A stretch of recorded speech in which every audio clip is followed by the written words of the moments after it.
And joining us now, White House Press Secretary Sean Spicer. How are you? Good. Thanks for coming by. A couple of days on the job. That's a hostile room in there that you're working in. It's interesting. You got to be ready to get in there. Yeah. All right. So let's talk a little bit about the relationship with the media and the Trump administration. Right. There's a lot of people in that room that we now know through WikiLeaks that colluded with Hillary Clinton's campaign and helped Hillary Clinton's campaign. I don't think that's any shocker.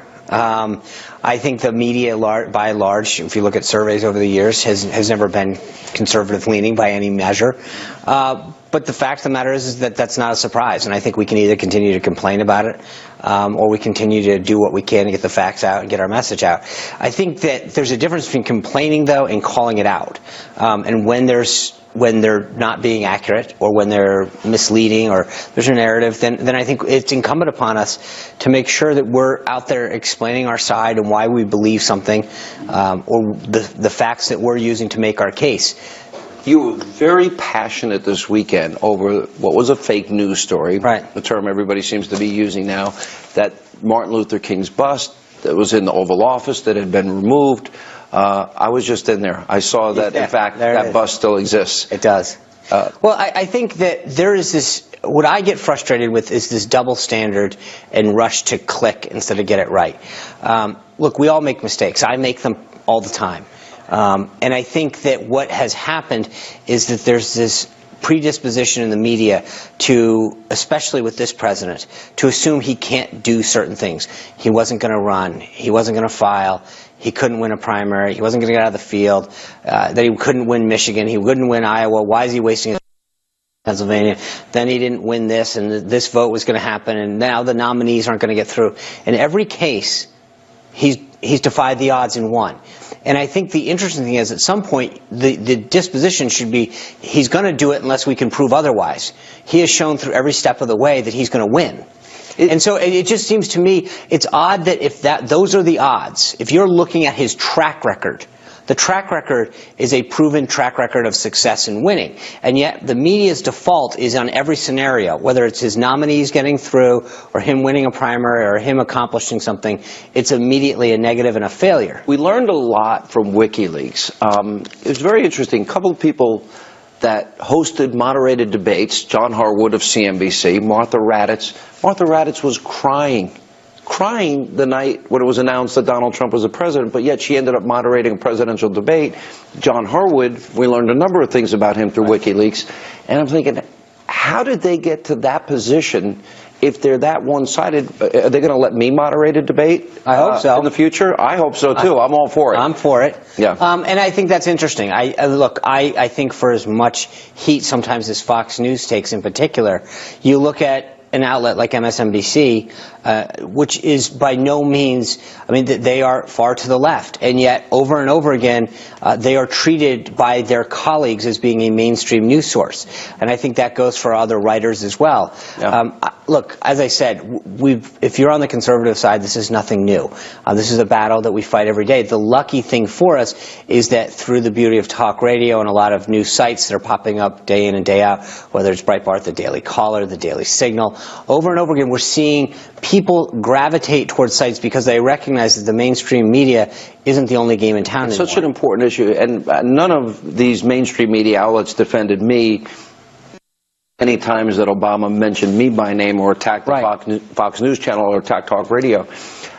Maybe I'm misreading something here, but I watched your first full-day press conference, and there was a certain protocol that existed prior to you being here, which is the AP would get the first question, the networks would get the second question. The AP, whoever the lead AP person is, like Helen Thomas during President Reagan's term, would stand up and say it's over. You did things very differently, by design? Yes. I think that I think part of this is to make sure that we understand that we have to have a healthy relationship. but I think that there is a desire to bring new voices in. I think the New York Post represents something. That was the first question. The first question. It's the president's hometown paper. It happens to be my favorite paper. There you go. Right. It's great. But the second question went to the Christian Broadcasting Network. CBN. They have a huge audience. They have a magnificent audience.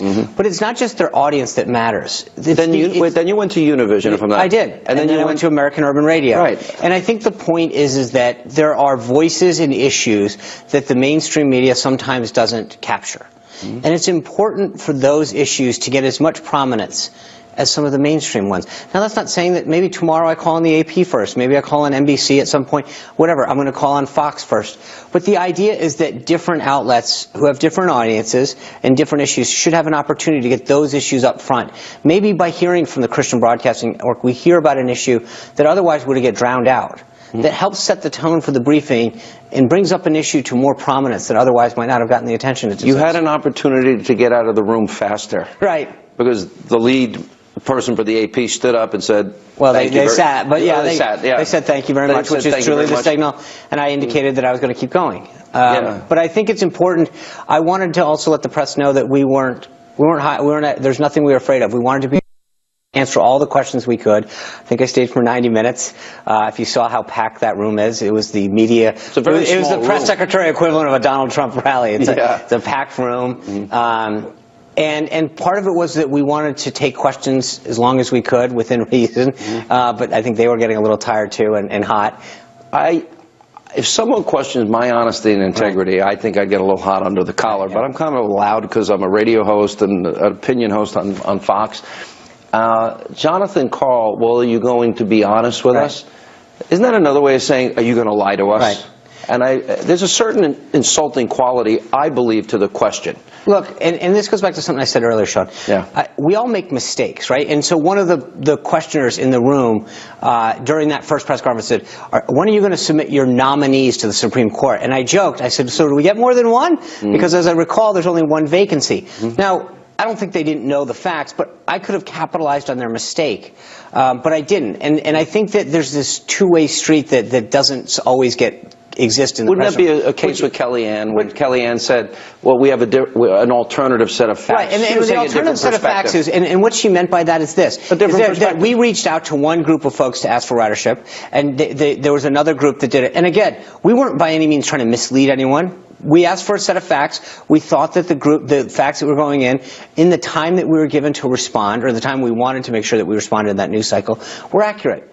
But there are times, like anything else, it's not alternative facts. It's that there's sometimes you can watch two different stations and get two different weather reports. That doesn't mean that the station was lying to you. Well, I've known Kellyanne for 20 years. Right. I took that to be, well, we have a different perspective than you do. Right, and you can look at, the press was trying to make that seem like that we were ignoring the facts. When the facts are sometimes when you look at a situation, you know, in the same way that you can look at a weather report, and one weather report comes out and says it's going to be and the next one says there's going to be light rain. No one lied to you. It just means you interpreted the data in a way that you felt got you to a conclusion.